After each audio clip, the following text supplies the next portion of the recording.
Kalau kita rindu dengan orang tua kita yang sudah meninggal, apa yang kita harus lakukan? Kirimin Fatihah.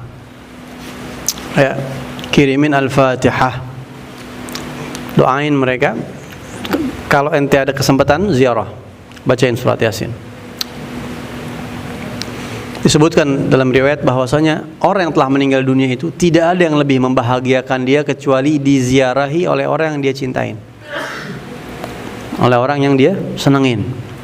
Jadi ketika ente datang ke makam orang tua ente, dia girangnya bukan main. Apalagi ente kirimin doa-doa, ente bawain bacaan-bacaan suci, itu senangnya bukan main. Ya. Dan begitulah cara mengekspresikan kerinduan sama yang sudah meninggal. Bahkan kita rindu sama Rasulullah, salawat sama Nabi. Kita rindu sama satu orang yang jauh, kita doain dia. Nah, doa itu bisa mencapai sesuatu yang nggak bisa dicapai dengan sesuatu yang fisik begitu ya. Kalau hadiah mungkin apa, tapi kalau doa itu udah lebih. Jadi ente ziarahin makamnya. Mereka sangat senang kalau kita kunjungin makamnya.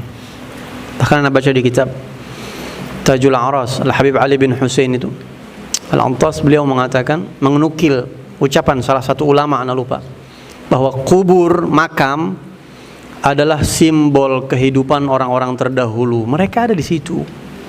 Mereka melihat kita. Ya, mereka mendengar kita. Jadi tumpahin rindu itu di makam mereka. Kita bacakan ayat-ayat suci, bacakan zikir-zikir yang suci untuk mereka.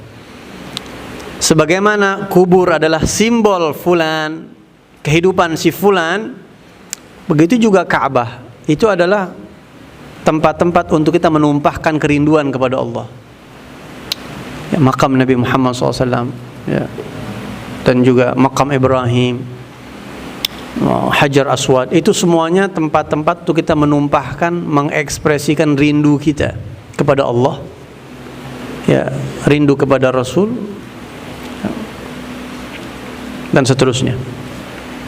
Ketika Al-Habib Abdullah bin Alawi Al-Haddad radhiyallahu an meninggal dunia, Al-Habib Ahmad bin Zain Al-Habsyi mengelilingi rumahnya Al-Imam Al-Haddad, mencium-ciumin temboknya rumah Imam Haddad sambil mengatakan, marartu ala diyar Layla uqabbilu dhal jidar wa dhal jidara wa ma hubbu diyari syaghafna qalbi walakin hubbu man sakana diyara.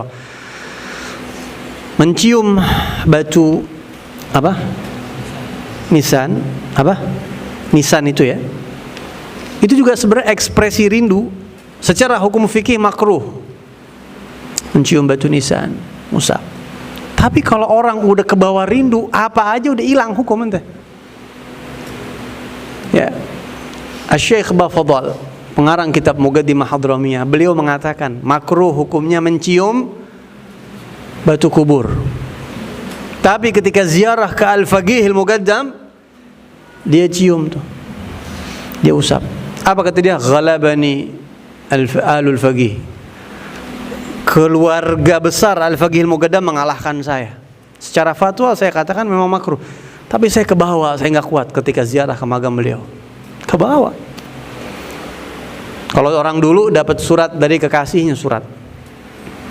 Bagaimana ente? Ada orang yang ente sayang banget, kirim surat sama ente. Wah, ente jaga, ente cium tuh surat. Ya Allah, bau eluh neng. Ente cium, ente peluk-peluk, dirawat, diiniin. Gila apa nih, kertas? Ente diemin, ente cium. Bukan kertasnya, bukan batu kuburnya, bukan. Tapi kerinduan itu. Karena kalau udah cinta, udah al-hub yu'mi wa yusim. Ya. Yang penting kita tidak meyakini kubur ini. Enggak, itu cuma ekspresi rindu. Tumpahkan. Gitu ya.